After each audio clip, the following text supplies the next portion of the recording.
नमस्कार मित्रों, स्वागत है आपका न्यूज़ 24 प्राइम के टॉक शो अश्विनी सीज में। मित्रों, आज चर्चा एक बार पुनः उत्तर प्रदेश की कानून व्यवस्था को लेकर। चर्चा इसलिए आवश्यक है कि कल ही उन्नाव में एक कांड हुआ है। 3 लड़कियां जंगल गई थी अपने गाय गोरू लेके, 2 मृतक पाई गई, एक गंभीर अवस्था में है। तो प्रश्न उठता है कि उत्तर प्रदेश में ये क्या हो रहा है, जहां एक तरफ योगी जी अपनी कार्यप्रणाली को लेकर के सुर्खियों में हैं। जिस तरह बिकरू कांड के अभियुक्त को इनकाउंटर में मारा गया, जिस तरह बड़े बड़े धुरंधर अपराधियों पर बुलडोजर चल रहा है, अगर अपराध पर इतना ही दबाव बन रहा है तो ये अपराध कैसे हो रहा है। मैं आपका ध्यानाकर्षण कराना चाहूँगा हाथरस कांड पर। किस तरह एक बिकाऊ मीडिया चैनल ने अपनी गुलामी को सिद्ध करते हुए अपने आकाओं को खुश करने के लिए उस पूरे घटनाक्रम का इतिहास ही बदलने का प्रयास किया। ये तो धन्य सराहना हिंदुस्तान की सीबीआई को कि जिसने उस घटना की वास्तविकता का उजागर किया और 22 लोगों के अगेंस्ट चार्जशीट फाइल हुई। सवाल चार्जशीट का नहीं है, सवाल उस बिकाऊ मीडिया चैनल का नहीं है, सवाल व्यवस्था का है। यदि उत्तर प्रदेश में योगी सरकार का इतना ही डर अपराधियों के मन में है, इतना ही खौफ योगी का अगर अपराधियों के मन में व्याप्त है, तो फिर ये और ऐसे गंभीर अपराध कारित कैसे हो।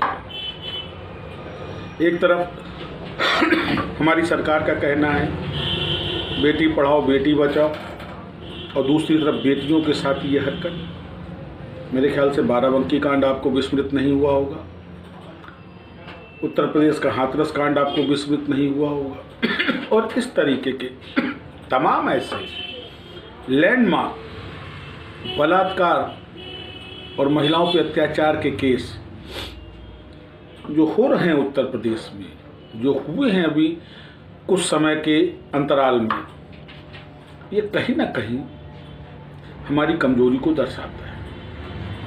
माफियाओं पे अंकुश लगाने का कार्यक्रम। अगर योगी सरकार इतनी ही सख्त है तो प्रश्न ये उठता है फिर कैसे अवैध भवनों का निर्माण हो रहा है, कैसे उत्तर कानपुर की घटना पुनः आपसे शेयर करना चाहूँगा कि माफियाओं के ऊपर अगर प्रदेश सरकार का यही डर होता तो जो कुली बाजार में हादसा हुआ वो 40 फीट गड्ढा कैसे खुद गया, जिस वजह से एक जर्जर बिल्डिंग गिरी, एक की मौत हुई, 14-15 चुटहिल। तो वास्तव में कानून व्यवस्था की एक्चुअल पोजीशन क्या है, इसको दर्शाने के लिए इस तरीके के अपराध पर्याप्त है। हकीकत में आम आदमी, आम शहरी तो डरा है, वो तो कानून का डर मानता है, कानून का दाब मानता है, कानून मानता है। लेकिन अपराधी आज भी कानून के चुंगल से परे है, अपराध कर रहा है। और वो परे इसलिए है कि वो राजनीतिक संरक्षण में है, वो परे इसलिए है कि उसके आकाओं की प्रशासन में, शासन में पैठ है। तो मैं इस चैनल के माध्यम से बार बार इस बात को उत्तर प्रदेश सरकार और केंद्र सरकार तक पहुंचाना चाहूँगा। माननीय योगी जी से, आदरणीय मोदी जी से ये निवेदन करना चाहूँगा कि जब तक राजनीतिक अपराधियों का खात्मा नहीं होगा, हम जानते हैं राजनीतिक अपराधियों को संरक्षण देना आपकी भी मजबूरी है, क्योंकि अगर आपकी पार्टी में अपराधी प्रवृत्ति के राजनीतिज्ञ नहीं होंगे तो आप भी सरवाइव नहीं कर सकते। इस बात को एक हिंदुस्तान का आम आदमी अब समझ गया है। राजनीति का पर्याय ही अपराध है। परंतु आपका दायित्व, जैसा हमारा संविधान हमको रक्षा का अधिकार देता है, हमारी सुरक्षा की बात करता है, हमारी अस्मिता के सम्मान की बात करता है, ये भी आपका दायित्व है। शासन चलाइए, सरकारें बनाइए, पर इस बात के लिए भी निश्चित करिए कि एक आम आदमी का परिवार सुरक्षित हो। मामला चूंकि 3 लड़कियों के एक साथ मिलने का था, 2 की मृत अवस्था में, एक गंभीर अवस्था में, ये मामला हाई प्रोफाइल हो गया तो शायद इसमें कोई न्याय मिल सके। ऐसे सैकड़ों बलात्कार होते हैं, ऐसी सैकड़ों आपराधिक वारदातें महिलाओं के साथ होती हैं जो शायद इतनी हाई प्रोफाइल ना होने की वजह से वहीं के वहीं दब जाती है। आए दिन सोशल मीडिया में देखिए कितने वीडियो इस तरीके के ट्रोल करते हैं कि सरफरे आशिक ने बीच रोड पर अपनी माशूका को मारा, लोगों ने बीच रोड के ऊपर महिला के ऊपर जो लाठी डंडों से आक्रमण किया। अगर कानून का डर है, अगर वास्तव में कानून का राज्य स्थापित है, law, rule of the law जिसको कहते हैं, तो फिर ये अपराधियों की हिम्मत ऐसे कैसे? इस तरीके की घटनाएं कहीं ना कहीं हमारी कानून व्यवस्था को तो कटघरे में खड़ा करती हैं, साथ में हमारी शासन और प्रशासन की व्यवस्थाओं पर भी एक प्रश्न चिन्ह लगाती हैं। हाथरस कांड का अगर हम पुनरीक्षण करें, ध्यान करें कि 2 सीनियर अधिकारियों पर, आईएएस और आईपीएस कैडर के अधिकारियों पर पीड़िता के परिवार पर दबाव बनाने का अधिकार था। उन अधिकारियों का आज तक कुछ नहीं हुआ और उस बिकाऊ मीडिया चैनल ने तो इतिहास ही बदल दिया मीडिया का। और दुख की बात है कि वो एक तथाकथित राष्ट्रवादी चैनल है जिसकी एंकर चिल्ला चिल्ला के कह रही थी कि ये साहब योगी सरकार को बदनाम करने की साजिश है। तो क्या मीडिया इस तरीके की होती है?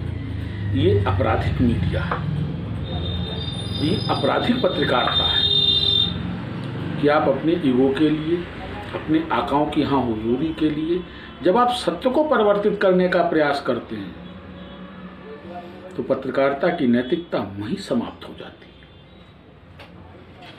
कल का घटनाक्रम निसंदेह उत्तर प्रदेश की कानून व्यवस्था को शर्मसार करता है। प्रदेश सरकार की व्यवस्था के ऊपर एक सवालिया निशान लगाता है और सबसे बड़ा निशान योगी जी की उन कार्यशैलियों पे लगाता है जो उन्होंने अभी कुछ समय अंतराल पूर्व की। जिस तरह उन्होंने माफियाओं के भवन ढाए, जिस तरह उन्होंने माफियाओं पे तथाकथित शिकंजा कसने का प्रयास किया,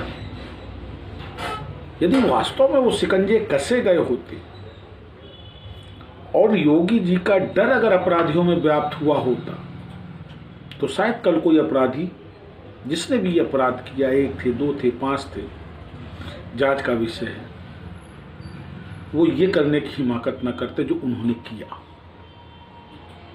इसलिए अब समय है कि इन अपराधों के पीछे जो जिम्मेदार हैं, वो चाहे अधिकारी हो, चाहे वो राजनेता हो, जो ऐसे अधिकारियों को संरक्षण देते हैं, उनको संरक्षित करते हैं, उन पर भी कार्रवाइयाँ होनी चाहिए।